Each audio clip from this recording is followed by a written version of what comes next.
खिदमत कुल जहां मेरे लिए, और है मसरूफ खिदमत कुल जहां मेरे लिए। बरगबर मेरे लिए हाय, हर समर मेरे लिए,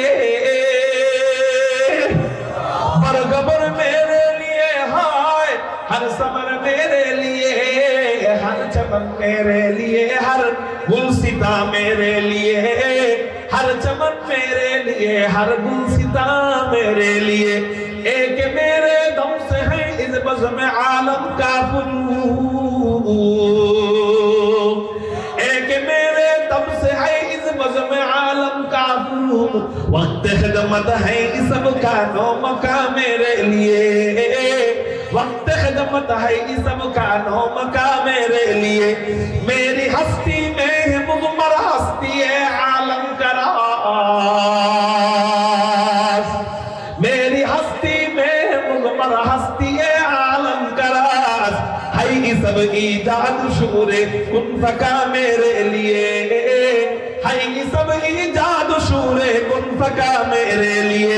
अरे क्यों न हो रोज़े अज़ल से हो चुकी तक़सीम का, क्यों न हो रोज़े अज़ल से हो चुकी तक़सीम का।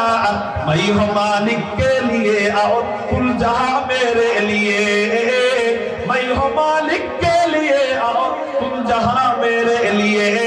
कारो ज़बान যেন বন্ধ থাকে না, চিৎকার দিয়া বলি না আল্লাহু আকবার। আল্লাহ সব কিছু আমাদের জন্য বানিয়েছেন, এজন্যই আল্লাহ পাক রব্বুল আলামিনের হাবিব হাদিস বর্ণনা করেন, আহিবুল্লাহ লিমা ইয়াকুম মিন নি'মা। তোমরা আল্লাহকে মহব্বত করবা, কেন আল্লাহকে মহব্বত করবা? বলে আল্লাহ তোমাদেরকে এই সমস্ত নেয়ামত দিয়েছেন এবং সামনে দিবেন, এই জন্য তোমরা আল্লাহকে ভালোবাসবা। দুই নম্বর তোমরা মহব্বত করবা কাকে? ওয়া আহিব্বুনি লিহুব্বিল্লাহ। দুই নম্বর তোমরা আমি নবীজিকে ভালোবাসবা, আমি নবীজির মহব্বত করবা। কেন মহব্বত করবা? আল্লাহকে যেহেতু তুমি ভালোবাসো, এই জন্য তোমরা আমাকে মহব্বত করবা। একটু চিৎকার দিয়া বলেন না সুবহানাল্লাহ। তাহলে নবীজিকে ভালোবাসবো, উত্তর কি? কেন ভালোবাসবো? বলেন আল্লাহর জন্য ভালোবাসবো। এটা তো কোরআনের কথা, এটা তো হাদিসের কথা। কুল ইন কুনতুম তুহিব্বুনাল্লাহা ফাত্তাবিউনি ইউহিব্বুকুমুল্লাহু ওয়া ইয়াগফির লাকুম যুনুবাকুম ওয়াল্লাহু গফুরুর রহিম।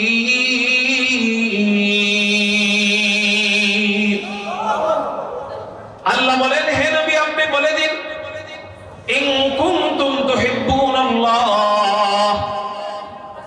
ও দুনিয়ার লোক সকল, ও আমার উম্মতেরা, তোমরা যদি আল্লাহকে সত্যিকারে মহব্বত করে থাকো। আমি আয়াতের ভাব অর্থ করতেছি, যদি তোমরা সত্যিকারে আল্লাহকে ভালোবেসে থাকো, ফাত্তাবিউনি, তাহলে আল্লাহকে ভালোবাসার প্রমাণ তোমরা দিবা কেমনে? আল্লাহকে ভালোবাসার প্রমাণ হলো তোমরা আমি নবীর অনুসরণ করো, আমি নবীর সুন্নতের অনুসরণ করো। আমি নবীর সুন্নতের অনুসরণ যে করবে, অটোমেটিক আল্লাহকে ভালোবাসা হয়ে যাবে। তাহলে নবীজির সুন্নতের অনুসরণ করা মানে আল্লাহকে ভালোবাসা। নবীজির সুন্নতের অনুসরণ করা মানে কি বলেন? আল্লাহকে ভালোবাসা। আমি যদি আপনাদেরকে বলি আল্লাহকে ভালোবাসেন কারা কারা, সকলেই হাত উঠাবে, উঠাবে না?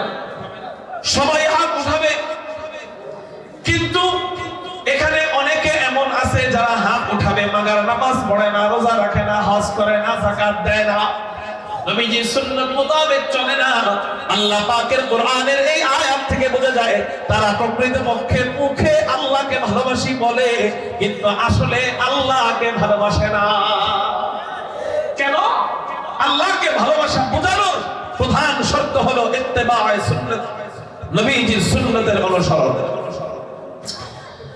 এখন আমরা নবীজির সুন্নতের অনুসরণ করি না কেন? দেখেন, আমরা দাঁড়ায় দাঁড়ায় 5 ঘন্টা নেইমারের খেলা দেখতে পারি, কোমর ব্যথা করে না।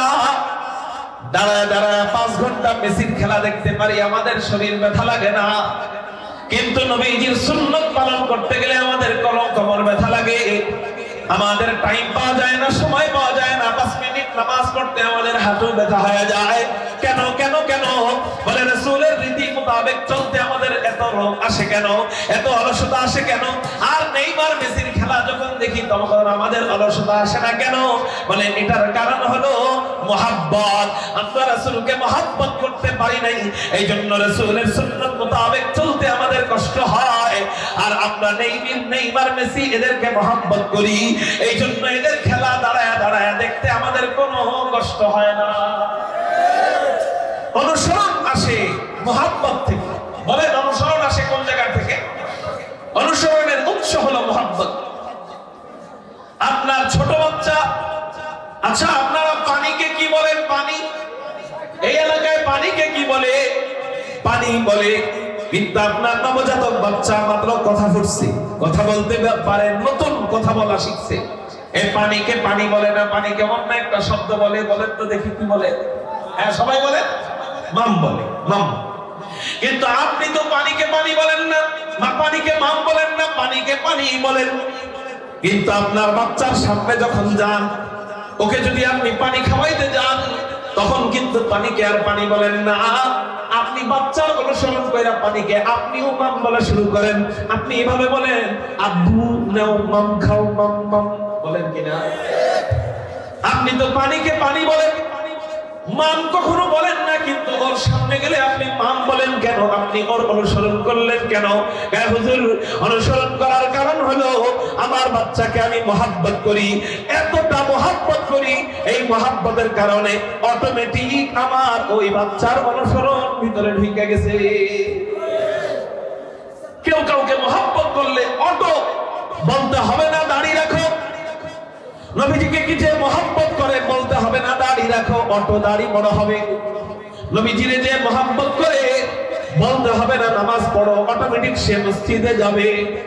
এই জন্য আমাদের অনুসরণ আসে না। কেন আসে না? বলে মুহাব্বতের কমতি থাকার কারণে। বলে তাহলে রাসূলকে মুহাব্বত করব কেন?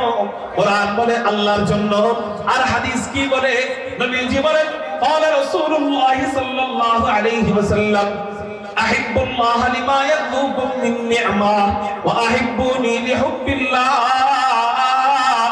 وأحبوا أهل بيتي لحبي। নবীজি বলেন এক নাম্বার তোমরা আল্লাহকে মুহাব্বত করবা। আল্লাহকে কেন মুহাব্বত করবা? লিমা ইয়াযুকুম মিন নি'মা, যেহেতু আল্লাহ তোমাদেরকে অনেক ধরনের নিয়ামত দান করেছেন, এই জন্য তোমরা আল্লাহকে মুহাব্বত করবা। আল্লাহ তোমাদেরকে আসমান দান করেছেন, আসমান তোমাদের খিদমতের জন্য বানিয়েছেন, জমিন তোমাদের খিদমতের জন্য বানিয়েছেন, পাহাড় পর্বত তোমাদের খিদমতের জন্য বানিয়েছেন, নদী নালা তোমাদের খিদমতের জন্য বানিয়েছেন, সময় তোমাদের খিদমতের জন্য বানিয়েছেন, অক্সিজেন তোমাদের খিদমতের জন্য বানিয়েছেন, রাত দিন তোমাদের খিদমতের জন্য বানিয়েছেন। এই জন্যই তো কবি বলেন ये ज़मीन मेरे लिए है आसमां मेरे लिए। সুনামগঞ্জবাসী এত নরম না, গরম, ঠিক না বেঠে? চিৎকার দিয়ে বলেন আল্লাহু আকবার। আপনাদের মুখে সাউন্ড আল্লাহু আকবার আসতে মানায় না, একটু চিৎকার দিয়ে বলেন না আল্লাহু আকবার। এই সাউন্ড আপনাদের থেকে আমি চাই, পাবো তো ইনশাআল্লাহ। ये ज़मीन मेरे लिए है आसमां मेरे लिए, ये ज़मीन मेरे लिए है आसमां मेरे लिए, और है मसरूफ खिदमत कुल जहां मेरे लिए, और है मसरूफ खिदमत कुल जहां मेरे लिए, बरगबर मेरे लिए हाय हर समर मेरे लिए, बरगबर मेरे लिए हाय हर समर मेरे लिए, हर चमन मेरे लिए, हर गुलसिता मेरे लिए, हर चमन मेरे लिए, हर गुलसिता मेरे लिए, एक मेरे दम से है इस बज़्म आलम का फुरूर, एक मेरे दम से है इस बज़्म आलम का फुरूर, वक्त खिदमत है इस सब का नो मका मेरे लिए, वक्त खिदमत है इस सब का नो मका मेरे लिए, मेरी हस्ती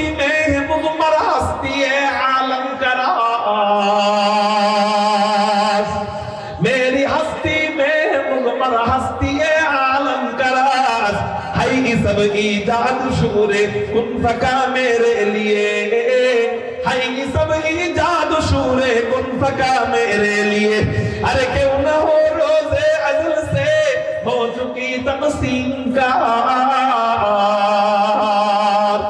क्यों न हो रोज़े अज़ल से हो चुकी तक़सीम का। मैं हूँ मालिक के लिए और कुल जहां मेरे लिए, मैं हूँ मालिक के लिए और कुल जहां मेरे लिए। कारो ज़बान যেন বন্ধ থাকে না, চিৎকার দিয়া বলি না আল্লাহু আকবার।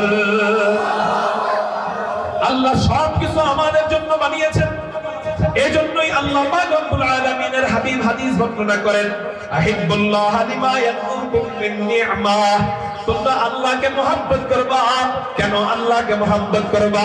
বলে আল্লাহ তোমাদেরকে এই সমস্ত নেয়ামত দিয়েছেন এবং সামনে দিবেন, এই জন্য তোমরা আল্লাহকে ভালোবাসবা। দুই নম্বর তোমরা মহব্বত করবা কাকে? ওয়া আহিব্বুনি লিহুব্বিল্লাহ। দুই নম্বর তোমরা আমি নবীজিকে ভালোবাসবা, আমি নবীজির মহব্বত করবা। কেন মহব্বত করবা? আল্লাহকে যেহেতু তুমি ভালোবাসো, এই জন্য তোমরা আমাকে মহব্বত করবা। একটু চিৎকার দিয়া বলেন না সুবহানাল্লাহ। তাহলে নবীজিকে ভালোবাসবো, উত্তর কি? কেন ভালোবাসবো? বলেন আল্লাহর জন্য ভালোবাসবো। এটা তো কোরআনের কথা, এটা তো হাদিসের কথা। এখন আসেন আমি আপনাদেরকে সংক্ষিপ্ত ভাবে বিজ্ঞানের আলোকে একটু বোঝানোর চেষ্টা করি, যুক্তির আলোকে বোঝানোর চেষ্টা করি যে আমরা নবীজিকে কেন ভালোবাসবো। যারা মানুষের মন নিয়ে গবেষণা করেন, মানুষের দিল নিয়ে গবেষণা করেন, মানুষের জেহেন নিয়ে গবেষণা করেন, ওই সমস্ত বিজ্ঞান বলেন যে মানুষ মানুষকে চার কারণে ভালোবাসে। চিৎকার দিয়ে বলেন কয় কারণে ভালোবাসে? এক নাম্বার, মানুষ মানুষকে ভালোবাসে জামাল, সৌন্দর্যের কারণে। চিৎকার দিয়ে বলেন কিসের কারণে? একজন মানুষ আর একজন মানুষকে সৌন্দর্যের কারণে মহব্বত করে। দুই নম্বর কামাল, একজন মানুষ আর একজন মানুষকে যোগ্যতা পূর্ণতার কারণে ভালোবাসে। যোগ্যতা যত বেশি হয় সৌন্দর্যের দরকার নাই, শুধু যোগ্যতার কারণে মানুষ মানুষকে ভালোবাসে। তিন নম্বর মানুষ মানুষকে ভালোবাসে ইহসান, ব্যক্তিটা দয়ালু, মানুষের সমাজ সেবা করে, মানুষের সেবা করে, এই জন্য মানুষ তাকে ভালোবাসে। চার নম্বর করাবাত, আত্মীয়তার বন্ধনের কারণে, আত্মার বন্ধনের কারণে মানুষ মানুষকে মহব্বত করে। এই চার গুণের যে কোনো একটা থাকার কারণে মানুষ মানুষকে ভালোবাসে। একটা থাকার কারণে মানুষ মানুষকে জীবন দিয়ে ভালোবাসে। নারীর জন্য পুরুষ জীবন দেয় কি দেয় না? পুরুষ জন্য নারী আত্মহত্যা করে কি করে না? কেন? চেহারার প্রেমে পড়ছে, সৌন্দর্যের মায়ায় পড়েছে। চার গুণ নাই, এক গুণের কারণে যদি আত্মহত্যা করে। আমার নবীজির ভিতরে কয় গুণ ছিল? আল্লাহ পাক রব্বুল আলামিন আমাদের নবীজির ভিতরে এই চারটা গুণ এক নম্বরে দিয়ে দিয়েছে। মানে চারটা গুণ আছে, দ্বিতীয় স্তরে না, এক নম্বর স্তর। এক নম্বর স্তর, এক নম্বর জামাল, নবীজি সবচেয়ে সুন্দর, মানুষের মধ্যে নবীজি সবচেয়ে সুন্দর। দুই নম্বর কামাল, নবীজি সবচেয়ে যোগ্যতাবান। তিন নম্বর ইহসান, নবীজি সবচেয়ে বেশি দয়ালু। চার নম্বর করাবাত, আন-নবিয়্যু আওলা বিল মুমিনিন, নবী আমাদের সবচেয়ে বড় আত্মীয়।